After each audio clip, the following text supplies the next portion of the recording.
Welcome to Vanguard, where humans aren't the underdogs. We're the endgame. Enjoy the journey. The alarm did not merely sound, it screamed, a raw metallic howl that tore through the Imperial Defense Command Center like a beast clawing its way out of confinement. Red emergency sigils flared to life across the vaulted chamber, staining every polished surface with a pulse of urgent crimson. Officers scrambled between holographic terminals, their boots thundering on the alloy floor as reports streamed in from across the Valoran Empire's border network. For the first time in decades, the Great Room felt small, as if the massive empire surrounding it had suddenly become too fragile, too exposed. Admiral Kthra stood unmoving at the center of the chaos. Her scaled hands clasped behind her back. She looked carved from obsidian.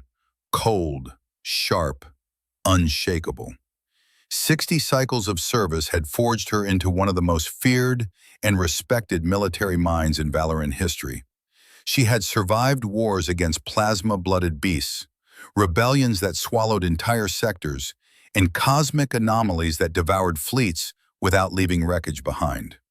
Yet even she felt a prickle of instinctual unease across her scales. "Report."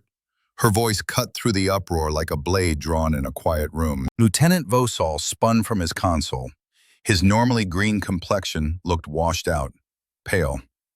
"Admiral, the quantum fold barrier has been breached." Kthra's pupils contracted. "Impossible." Vosal's throat bobbed. Sector 749, an unidentified vessel materialized inside Imperial space. The barrier integrity logs confirm a direct bypass. Every conversation in the command center died instantly. It was as if the words had frozen in the air. The Valoran quantum fold barrier was the Empire's greatest defensive triumph, a lattice of exotic particles in gravity-bound netting extending around all 10,000 star systems. The barrier was both an alarm and a wall, built to ensure nothing could enter without explicitly authorized quantum signatures. According to every scientist, every physicist, every strategist across all Valoran academies, the technology required to bypass it simply did not exist. Still, the display screens did not lie. "Show me," Kthra ordered. The central hologram flickered, lines of alien code giving way to a high-resolution projection. The unknown ship appeared like a ghost drifting in the void. It was small, ridiculously so. Barely a fifth the size of a Valoran cruiser. Its hull gleamed with smooth white metal, unmarred by battle scars or shield plating. Blue markings traced elegant lines along its wings, which looked like extended solar arrays of an ancient design.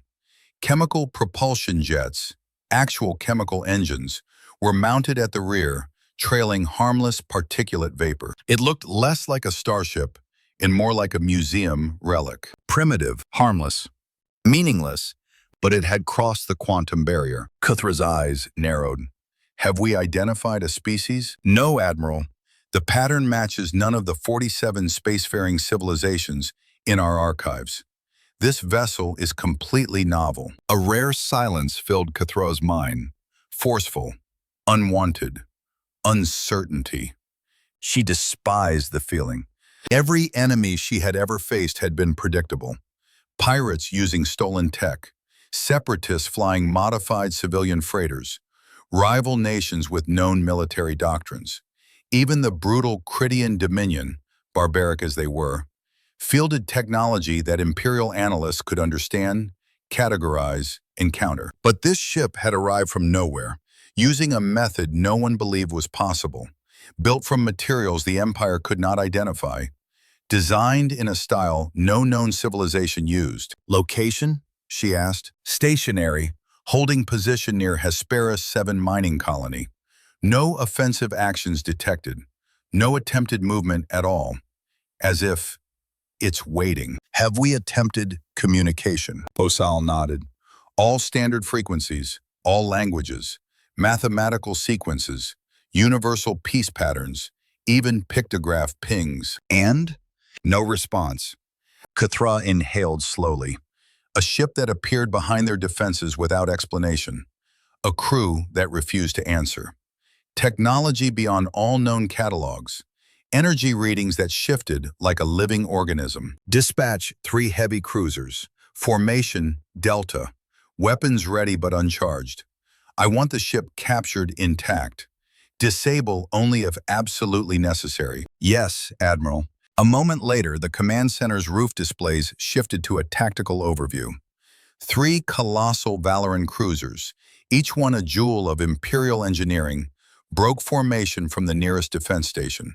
Their hulls shimmered with energy fields, plating rippling like oil beneath light. Plasma batteries hummed to life, though weapons remained on standby per Cathra's order. Together, these cruisers could conquer a star system. Facing a ship the size of a civilian transport, the assignment bordered on overkill. And yet, none of the officers protested. The miners on Hesperus 7 had already panicked. An unknown ship appearing in the heart of Imperial territory was the kind of story that frightened adults and kept hatchlings awake at night. Suddenly, a technician's voice cracked across the chamber.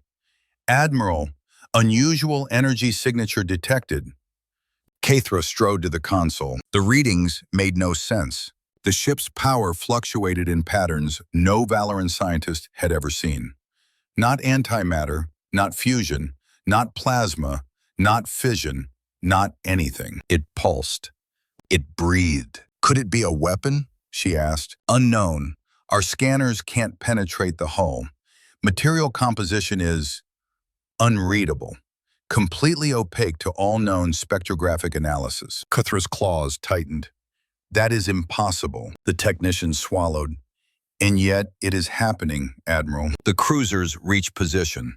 The first moved in, extending a universal docking tube. The tube pressed against the hull. Bosal frowned at incoming data. Coupling interface rejected. The ship's airlock geometry does not correspond to any known standard. Cruiser 1 cannot establish a seal. Cathra gave a crisp nod, then cut through the hull, carefully. I want boarding teams inside within. Everything went dark. Not fully, but every screen in the command center flickered, glitching between static and clarity, as if touched by an electromagnetic pulse. Officers gasped, systems rebooted, displays warped, then stabilized. The image of the unknown ship returned, but something was different. Symbols, lines, curves, angular strokes glowed across the hull in a soft, white luminescence. They looked hand-drawn, ancient, like carvings pulled from the ruins of extinct civilizations. Cathra's breath caught. Fetch Scholar Perenic. Now, the old linguist appeared on a side terminal moments later, adjusting his optical lens. His scales were pale with age, his voice thin. What requires examination, Admiral? These symbols. Identify them. He leaned closer. His eyes widened. Admiral, these glyphs belong to the traitor tongue, a proto-language abandoned millennia ago, the precursor to Standard Galactic. What do they say? Perenic traced a line on the screen slowly, reverently. They spell a single word. Silence gripped every officer. What word, Scholar? Cathra demanded. The old voice trembled. Human. Silence ruled the Imperial Defense Command Center for precisely 3 heartbeats after the word human appeared on every display. 3 heartbeats was all it took for panic to return. Reports surged in from across the network. Scientists demanded emergency reviews of all archive preservation files. Intelligence officers pulled up ancient survey data. Military analysts recalculated threat matrices that had not been updated in centuries. The name echoed through the chamber like a ghost torn loose from forgotten history. Human, a species classified as primitive, a species scheduled for non-interference, a species that, according to all predictive models, should not even be capable of orbital flight for another 500 cycles. Yet one of their ships had just breached the most advanced defense structure in the known galaxy. Admiral, a communications officer called. The unknown vessel is broadcasting, audio only, perfect Valoran standard. Cathra's head snapped toward the console. Put it through. The chamber filled with a calm, distinctly organic voice. Female, steady, and faintly amused. Valoran Defense Command, this is Captain Sarah Chen of the Terran Coalition ship Endeavor. We come in peace. We apologize for any confusion caused by our arrival. We have been attempting diplomatic contact for the past 6 hours, using what we believe were standard galactic frequencies. The officers stared. The voice continued gently. If you are receiving this message, we would appreciate clarification on why your weapons are currently targeting what is clearly marked as a diplomatic vessel. Chaos erupted. Technicians verified encryption, cross-checked translation matrices, and scanned for synthetic voice forgeries. Linguistics teams confirmed flawless grammar. Intelligence officers confirmed there was no known hoax technology capable of replicating Valoran's speech patterns at that level of authenticity. Kithra raised one claw. Silence fell instantly. Captain Chen, she said carefully, this is Admiral Kithra of the Valoran Imperial Fleet. You are inside restricted Imperial space. Your presence violates multiple sovereign protocols. Explain how your vessel crossed our quantum fold barrier. There was a brief pause. Respectfully, Admiral, your barrier does not fully cover localized micro-dimensional seams. We detected several naturally occurring gaps during our long-range survey. The chamber went dead quiet. Somewhere, a scientist dropped a data slate. Kithra's scales tightened. That is not possible, she said. With respect, Sarah Chen replied gently, your scientists and ours appear to define the word possible a little differently. For the first time in her long career, Admiral Kithra did not immediately respond. 2 hours later, the High Council chamber of Valoria Prime was filled to capacity. 50 counselors sat in a vast circle of crystalline thrones carved from star-forged lightstone. Each represented entire sectors of the empire: military, trade, scientific academies, colonial oversight, cultural preservation. Above them floated layered holograms, the unknown ship, an anatomical scan of the human figure captured during the broadcast, and long-forgotten archives stamped with the ancient seal of Preservation Directive 3847. Admiral Kithra stood at the center, fatigue already shadowing her sharp features. This, she said, gesturing to the rotating image of the pale-skinned biped, is the being calling herself Captain Sarah Chen of the Terran Coalition. She claims her species is known as humanity. Her vessel is the Endeavor. A murmur passed through the chamber. According to our records, Counselor Venthar said sharply, leaning forward, humans were discovered 300 cycles ago on a minor yellow star system. Third planet, pre-industrial technology, no unified government, frequent tribal warfare. That is correct, Kithra said. They had not yet achieved controlled planetary flight. No satellites, no space infrastructure. They barely understood electricity. And now, Venthar said, spreading his claws, they speak flawless Valoran standard, bypass our most sacred defense systems, and request diplomatic relations. Yes, Kithra replied quietly. That rate of development is impossible, another counselor snapped. It violates all known models of technological evolution. Kithra activated another display. Our sensors cannot penetrate their hull. Their power signature matches no known reactor technology. And intelligence reports now confirm the existence of 3 independent human colonies outside Imperial space, all established within the last 10 cycles. The whispers became shouts. 3 colonies outside Imperial monitoring? We missed an entire expansion phase? The chamber doors opened. Every counselor rose instantly. Emperor Thorinx entered, supported by 2 ceremonial guards.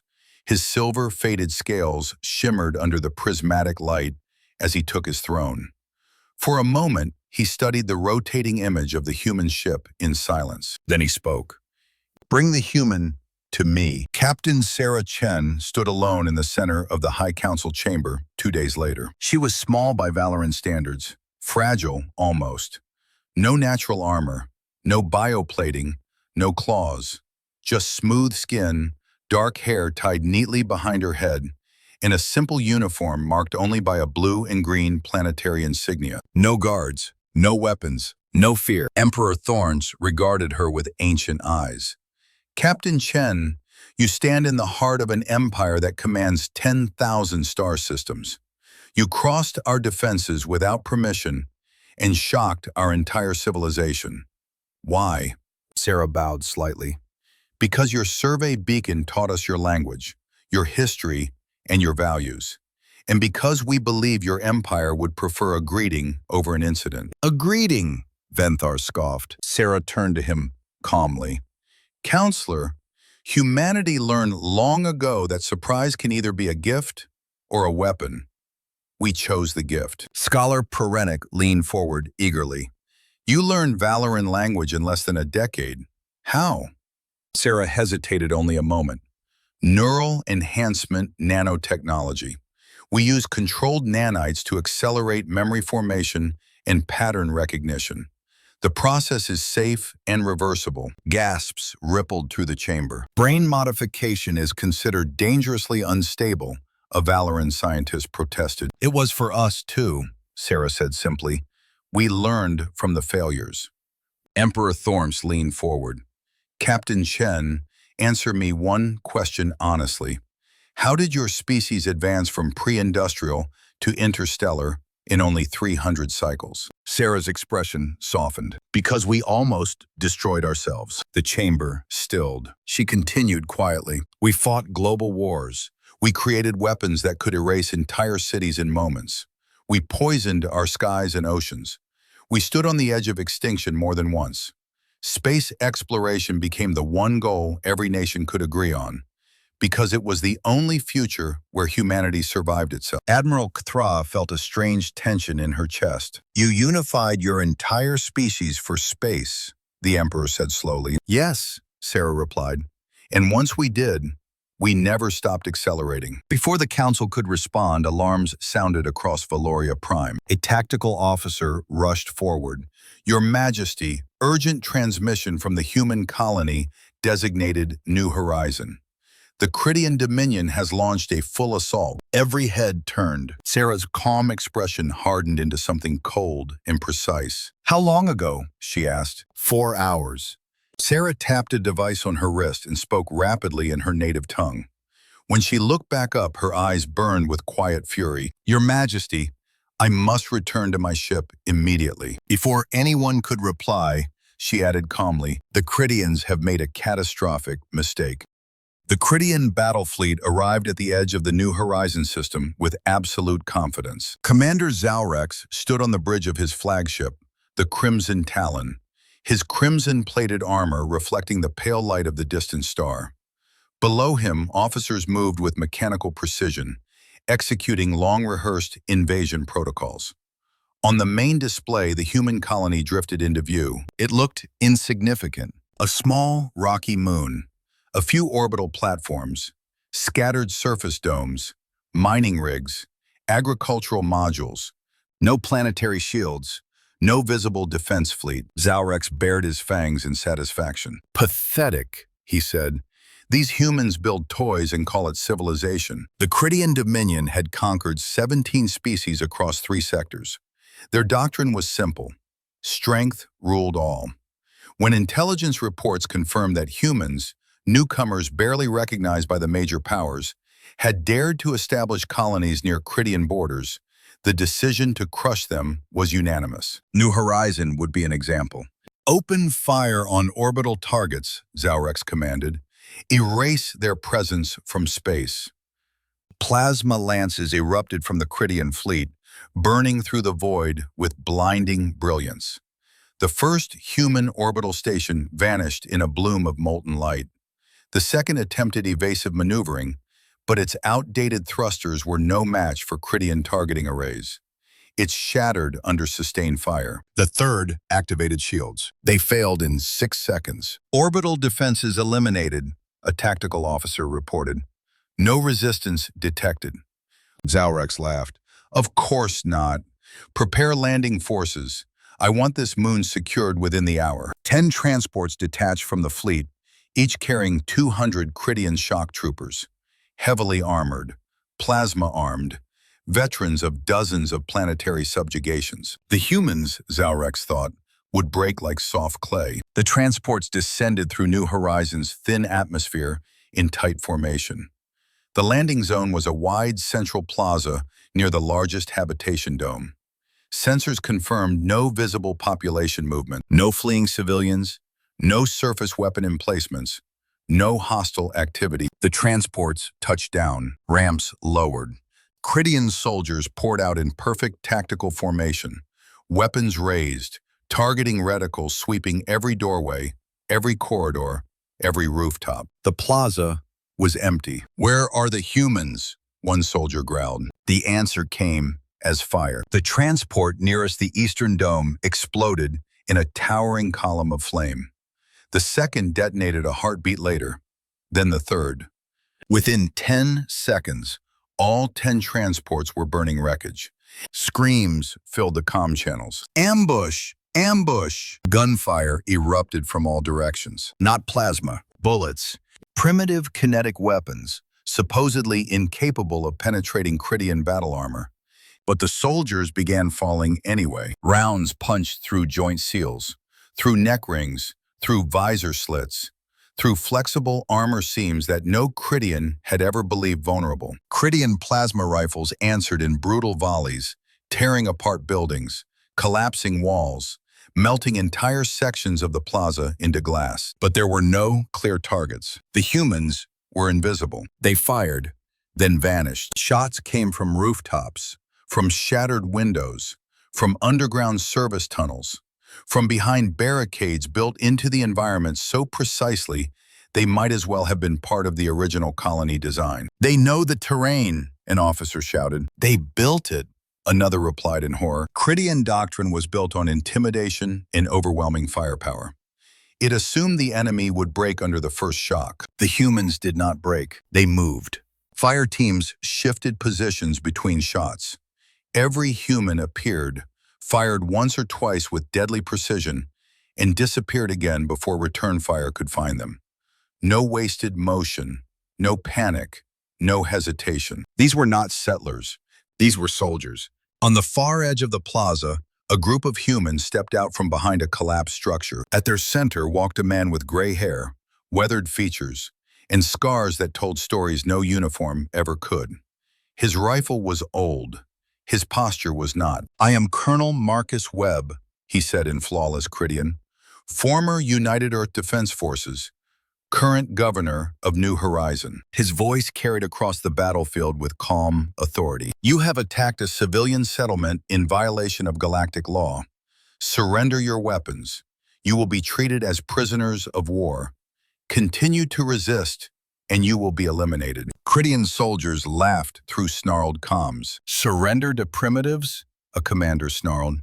"We are Krydian warriors. We conquer worlds." Webb's eyes hardened. "I was hoping you'd say that." He raised one hand. "Fire teams, execute Plan Delta." The humans opened fire with terrifying coordination. No chaos, no screaming, no random spray of bullets. Every shot mattered. Krydian soldiers fell in precise sequence as fire zones overlapped perfectly. The defenders advanced like a shifting wall of lethal geometry. Krydian return fire slammed into nothing but empty air and shattered concrete. Within 10 minutes, the plaza was silent. 200 Krydian shock troopers lay dead or restrained. Not a single human casualty. Back in orbit, Commander Zaurex stared at the tactical displays in disbelief. "That is impossible," he snarled. "How could primitives defeat seasoned warriors in close combat?"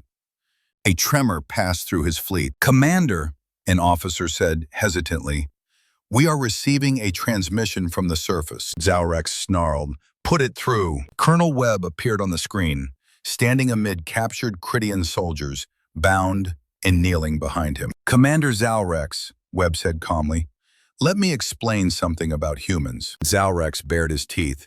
"You will pay for this humiliation." Webb nodded thoughtfully.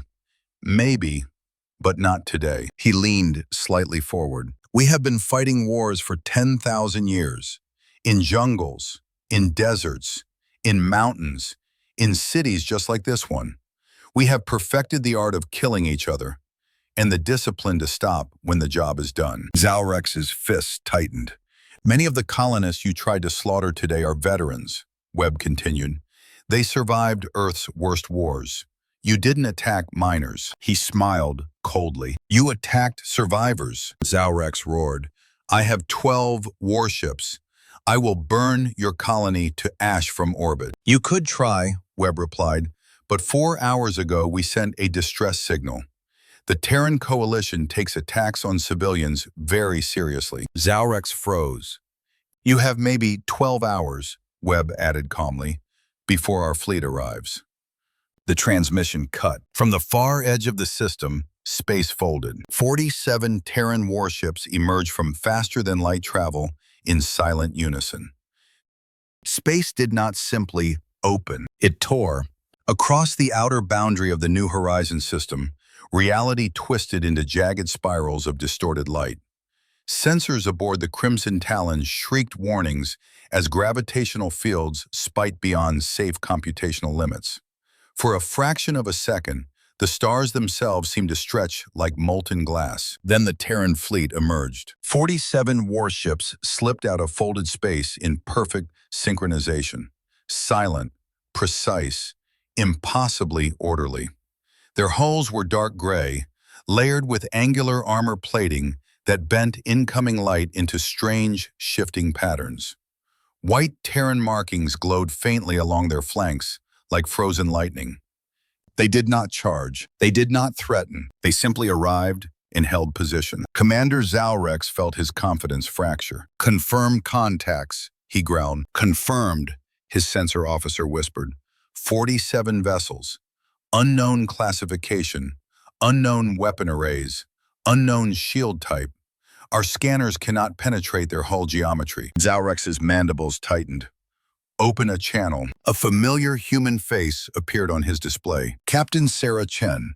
Her uniform was different now, reinforced, battle-rated. The insignia on her shoulder gleamed faintly under the bridge lights. Her eyes were calm. Commander Zalrex, she said. You were warned. Zalrex snarled. I have 12 warships. You may have numbers, human, but the Critian Dominion has conquered worlds for centuries. Sarah regarded him without visible emotion. I gave you a chance to leave, she replied softly. The channel closed. For a heartbeat, nothing happened. Then the Terran fleet moved. Not in formation, in patterns. The warships split into multiple attack groups that surged forward at velocities Critian tracking systems struggled to follow. They did not advance in straight lines. They wove, curved, and spiraled, slipping between predicted firing arcs with impossible precision. Target them, Zalrex roared. Critian plasma cannons thundered to life, filling space with blazing torrents of energy. The void itself seemed to burn as volleys streaked toward their targets, but the Terran ships were already gone. They vanished from firing lanes a fraction of a second before impact, accelerating laterally with violent bursts of controlled inertia. Plasma bolts tore through empty space where no ships remained. And then the Terrans fired back. Their weapons were not plasma, not lasers, not anything recorded in Critian doctrine. Missiles erupted from hidden bays, streaking forward at obscene velocity. Halfway to impact, each warhead split into dozens of independently guided submunitions. Critian point defense turrets tracked frantically, but there were too many targets. Defense grids collapsed under sheer saturation. 3 Critian cruisers exploded in rapid succession. Then something worse happened. One Critian ship, the Venom Strike, simply vanished. No explosion, no debris. One moment it existed. The next, there was nothing but a faint distortion where space itself rippled inward like water poured into a drain. Zalrex stared at the empty coordinates in disbelief. What happened to the Venom Strike? He screamed. Unknown, his science officer gasped. Massive spatial distortion detected at last known position. It's as if the ship was pulled out of this dimension. Another Critian cruiser vanished. Then another. Panic spread like wildfire through the Critian fleet. They're using some form of controlled wormhole displacement, the science officer shouted. They're not destroying our ships. They're removing them from space-time. Zalrex felt true fear for the first time in his long career. This was not warfare. This was erasure. Critian discipline cracked. Plasma fire became erratic. Formation integrity collapsed as commanders attempted to retreat, regroup, or charge blindly toward the nearest Terran vessels. None of it mattered. Terran attack groups struck from every vector simultaneously. Missile salvos shredded drive cores. Precision energy lances pierced through shield nodes. Electronic warfare pulses tore through Critian command networks, blinding fire control systems mid-volley. And the wormhole weapon continued to harvest ships from existence. Within 20 minutes, 6 Critian warships were destroyed. 4 more were gone, lost to whatever abyss the Terrans had opened beneath them. 2, damaged and powerless, broadcast surrender codes. Only the Crimson Talon remained operational. Zalrex stood rigid on his bridge as secondary explosions lit the void around him. Officers lay dead at their stations. Emergency bulkheads sealed again and again as hull breaches cascaded across his flagship. Then Sarah Chen appeared once more on his display. "Commander Zalrex," she said calmly, "your landing force has been captured. Your fleet is defeated. Your orbital bombardment has failed." Zalrex's claws dug into his console. "This is not over," he growled. "The Dominion will—" "You will withdraw," Sarah interrupted. "Now." Her voice hardened. "You attacked civilians. You violated multiple interstellar conventions. We will not escalate this war unless you force us to." Zalrex hesitated. No Christian commander in history had ever retreated under threat. But no Critian commander had ever seen ships erased from existence either. The bridge trembled as another Terran missile strike collapsed his remaining point defense grid. Zalrex made his decision. "All surviving vessels," he snarled, "prepare emergency withdrawal." The battered Crimson Talon limped away from the battlefield under Terran sensor lock. The 2 surrendered ships remained drifting helplessly in space. The Terran fleet did not pursue. They did not need to. Across the galaxy, news of the Battle of New Horizons spread like a shockwave. Within days, every major power had the footage. The Critian Dominion, feared conquerors of multiple sectors, had been humiliated by a species that had been spacefaring for less than 2 decades. 6 ships destroyed, 4 erased, 0 Terran fatalities. Some species laughed. Others panicked. The Valoran Empire calculated. Emperor Thornks stood in his private chambers, studying the battle reports as Admiral Thra waited nearby. 47 ships, the Emperor said quietly. They sent 47 warships to defend 1 colony. "Yes, Your Majesty. And they were not their most advanced vessels." "No, Your Majesty." Thorns' ancient eyes narrowed. "That tells me 2 things," he said. "First, humanity possesses a fleet far larger than we estimated." "And second?" Cathra asked. "Second, they did not come to conquer. They came to protect."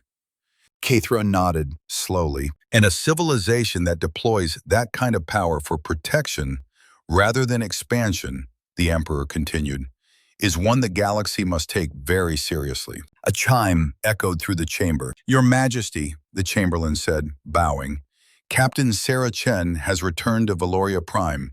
She requests an audience." The Emperor exhaled slowly. "Let us see what kind of species shakes empires and still asks for peace." The audience chamber of Valoria Prime had never felt so divided. On one side stood the Emperor and those who now saw humanity as a necessary ally. On the other stood Counselor Venthar and his supporters, those who saw only danger in a civilization that advanced too fast, fought too well, and refused to fit into any existing model of power. Captain Sarah Chen stood once more at the center of the chamber, her posture calm, her gaze steady. The memory of New Horizon still echoed through every screen, every report, every frightened whisper in the corridors of power. "You returned Critian prisoners," Venthar said sharply, "after they attempted to massacre your people." "Yes," Sarah replied simply. "They were soldiers following orders. Executing them would not have undone the damage. It would only have reshaped us into something we refused to become." "And yet," Venthar snapped. You erased their ships from existence with impossible weapons. Sarah met his gaze without flinching. We erase weapons, she said, not people, unless left with no choice. The chamber fell silent. Emperor Thornks rose slowly from his throne. Captain Chen, he said, the Valoran Empire has observed countless species rise and fall. Every civilization that acquires power eventually faces a choice: domination, isolation, or cooperation. He studied her carefully. Which path does humanity choose? Sarah answered without hesitation. We choose cooperation, she said, but we prepare for domination and reject isolation. The Emperor's eyes glinted faintly. A dangerous combination. A necessary one, Sarah replied. The ancient ruler turned to his council. I will be direct, he said. Humanity is already powerful enough to be our enemy.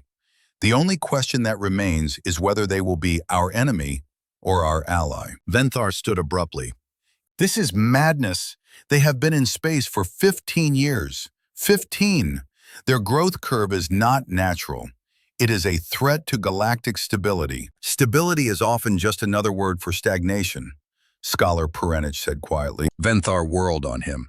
They crippled the Critians without hesitation and returned their wounded, Perenich replied calmly. Name another rising power in galactic history that has ever done the same. Venthar had no answer. Emperor Thornks raised his claw. I have made my decision, he said. The Valoran Empire will offer the Terran Coalition a formal alliance, mutual defense, open trade, and shared scientific development. Gasps filled the chamber. Sarah's composure cracked, just slightly. Your Majesty, that is an extraordinary offer. It is also a calculated one, Thornks said. After witnessing what your people did at New Horizon, I would far rather see humans fighting beside us than against us. Sarah inclined her head. On behalf of the Terran Coalition, I accept, pending ratification by our government. But I must be honest in return. The chamber stilled. We do not tolerate slavery, she said. We do not permit genocide, and we intervene when civilian populations are threatened. These are not negotiable positions. The Emperor's voice was steady. The Valoran Empire abolished slavery 4,000 cycles ago. We codified genocide as a crime against existence itself. On these matters, Captain Chen, our values align more than you realize. Then, for the first time since humanity had arrived, Sarah truly smiled. The treaty was signed 3 weeks later. On a neutral orbital station suspended between Valoran and Terran space, diplomats, admirals, scientists, and observers gathered beneath twin banners that shimmered in artificial gravity. For the Valoran people, it was the first alliance signed with a civilization younger than their own written history. For humanity, it was their first step into galactic politics. Across Valoran space, reaction was immediate and intense. Some celebrated the arrival of new allies. Others whispered about the dangers of inviting a storm into the Imperial Order. And no one whispered louder than Counselor Venthar. 3 weeks after the treaty was signed, Venthar boarded a diplomatic cruiser bound for a Terran agricultural colony designated Green Haven. He went expecting dust. He found paradise. The colony spread across rolling terrain, shaped not by bulldozers, but by careful ecological engineering. Vast forests flourished where barren stones should have ruled. Rivers curved naturally through the land, their waters filtered by living systems grown specifically for that world's chemistry. Agricultural towers rose like crystalline trees, each layer filled with hydroponic ecosystems that fed millions across Terran space. Cities did not dominate the landscape. They blended into it. Venthar stared in silent disbelief. This world was classified as environmentally hostile 6 years ago, he said to the colony's administrator. Dr. Amara Okafor nodded with a warm smile. It still is, she replied. We just refuse to accept that as permanent. She guided him through living laboratories where geneticists, engineers, and ecologists worked side by side. Weather control systems regulated storms without erasing them. Artificial pollinators supported native ecosystems rather than replacing them. How long did terraforming take? Venthar asked. 6 years, Amara answered. Venthar almost stumbled. The Empire would require at least 3 decades to achieve this scale of transformation. Amara's smile widened. We failed many times, she said, but humans don't fear failure. We mine it for information. Venthar stayed on Greenhaven for 3 days. He ate Terran food, strange yet rich with flavor. He observed children of dozens of ethnicities playing together under artificial suns. He listened to engineers argue with philosophers in public plazas about the ethics of planetary alteration. And slowly, without realizing it at first, his certainty began to fracture. On the 3rd day, in a learning pavilion overlooking the growing forest, he encountered the moment that finally broke him. A human child sat at a projection console, studying layered biological diagrams of alien life forms. She looked up at him with curiosity. "Are you a Valoran?" she asked. "Yes," Venthar replied. "Why are you studying xenobiology at your age?" She tilted her head, thinking, "I want to be a diplomat when I grow up," she said. The words struck him harder than any battlefield report. "A diplomat?" he repeated. She nodded enthusiastically. "If I learn about lots of species, maybe I can help them not fight each other."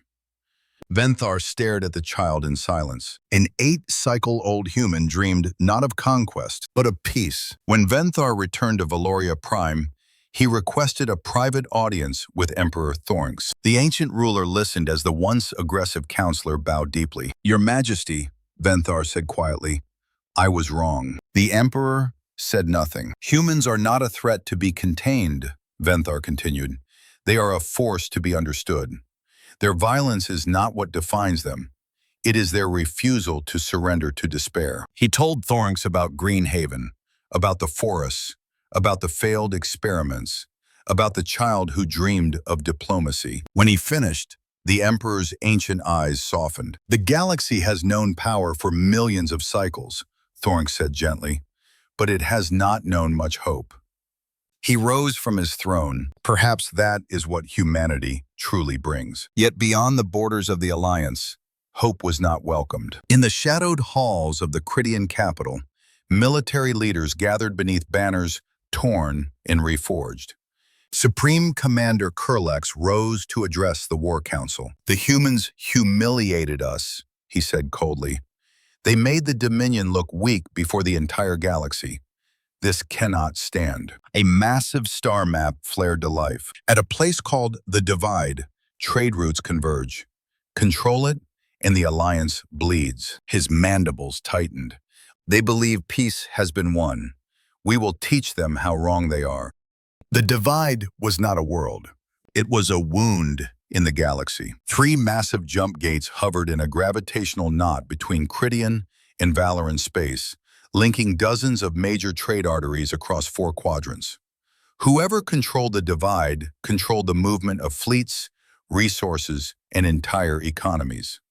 For centuries, it had remained neutral, too valuable to destroy, too volatile to claim openly. Supreme Commander Kurlex intended to change that. 200 Cridian warships tore out of faster-than-light at once, flooding the void with crimson-glowing hulls and blazing engine wakes. Battleships, carriers, destroyers, and assault cruisers formed a wall of iron and plasma that stretched for thousands of kilometers. This time, Kurlex growled from the bridge of his super dreadnought, "We do not underestimate primitives." Shields flared to full power.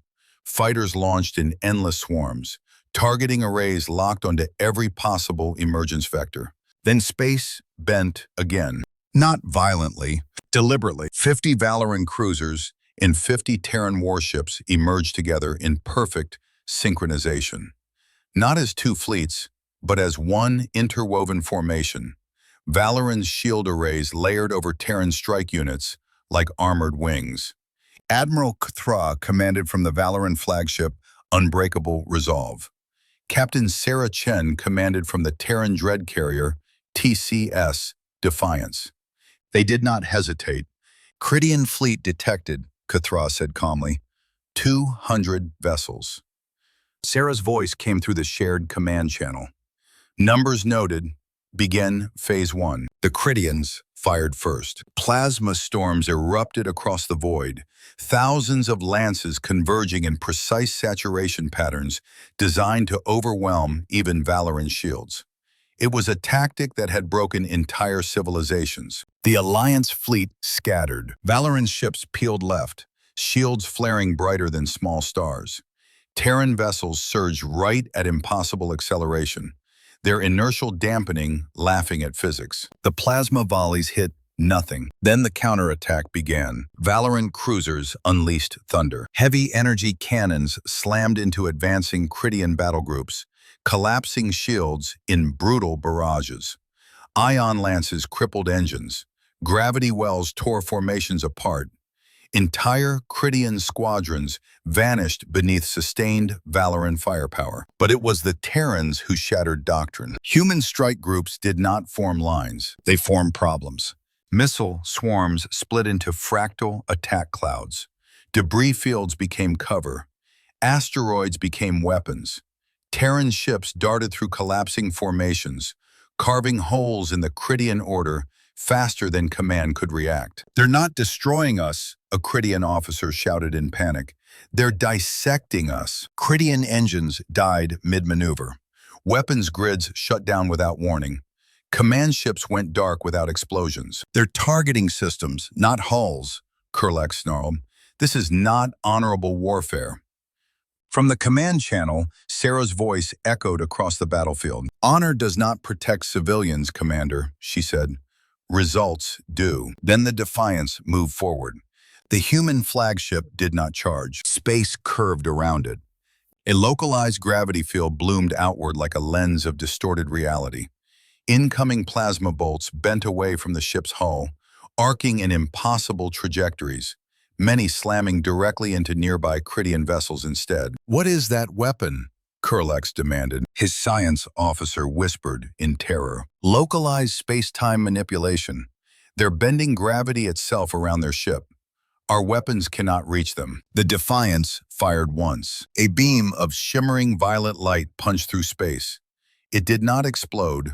It did not burn. It killed silence. One Critian battleship went dark instantly.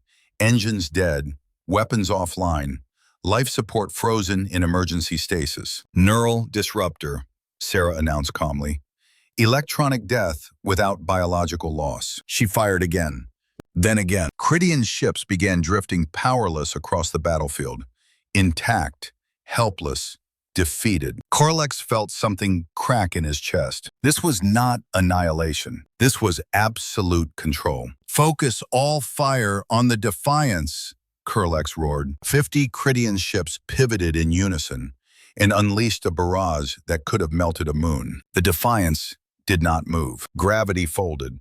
The plasma bent away and tore through Critian formations instead. Friendly fire detonated across the Dominion's own lines. Kurlex staggered as his battle map collapsed into chaos. Sarah's voice returned, steady, unshaken. "Critian fleet, this is Captain Chen of the Terran Coalition. You are defeated. We are disabling your vessels to prevent genocide, not to punish your species." She paused. "Surrender now. We will rescue your crews. Continue fighting, and you will simply be unable to fight anymore." Karlex trembled with rage. "All ships, concentrate!" An explosion ripped through his words. Valorant firepower finally collapsed the shields of 3 Critian carriers at once. Human strike craft shredded their exposed engine cores. Karlex saw his fleet falling apart piece by piece, not through chaos, but through methodical dismantling. For the first time in his career, he felt desperation. "All remaining forces," he whispered, "retreat." Officers hesitated. Our honor will not matter if we are extinct," Kurlex snapped. The order went out. Critian ships broke formation and fled toward faster-than-light thresholds. The Alliance fleet pursued only long enough to ensure full withdrawal. They did not chase. They did not slaughter. They turned instead toward the battlefield, toward the disabled ships, toward the wounded. Rescue operations began immediately. Valorant medical vessels moved among the wreckage. Human transports retrieved Critian survivors drifting in shattered escape pods. Wounded enemies were treated beside fallen allies. On one medical deck, a young Cridian soldier stared in confusion as a human medic sealed burns across his armor seals. "Why are you helping me?" he asked weakly. "I tried to kill you."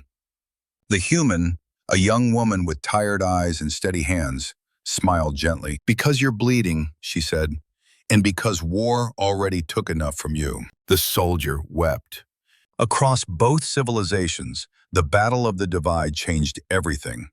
The Cridian Dominion had not only been defeated, it had been outmatched without annihilation. The Alliance had proven that overwhelming power did not require extermination. Back on Valoria Prime, Emperor Thorms stood in silence as battle footage played before him. "Human tactics combined with Valoran firepower," he said quietly. "This union is more than an alliance." Admiral Kthra nodded. "It is a new doctrine of war." On Earth, the Terran Coalition Council met in emergency session. "Our production lines are fully active," the defense minister reported. 30 warships per month. Neural disruptors exceeded all performance thresholds.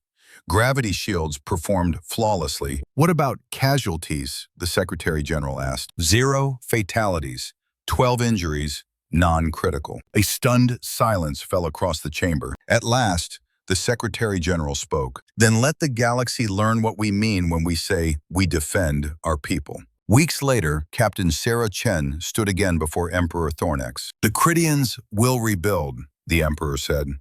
"This war is not over." Sarah nodded. "We know, but now they know something too." "And what is that?" Thornex asked. "That humanity doesn't escalate to dominate," she said. "We escalate to protect." Thornex studied her long and carefully. "Your species contradicts every historical model," he said. "You wield destructive power, yet enforce moral restraint." Sarah gave a quiet smile. "That contradiction is what keeps us human." The Emperor rose. "Then perhaps that is why the galaxy has survived long enough to finally meet you." Far from Valoran and Terran space, in the cold ruin of ancient stars, unknown eyes watched the conflict through instruments older than empires. Humanity had announced itself to the universe, not as conquerors, not as victims, but as something far more dangerous, a civilization that refused to lose.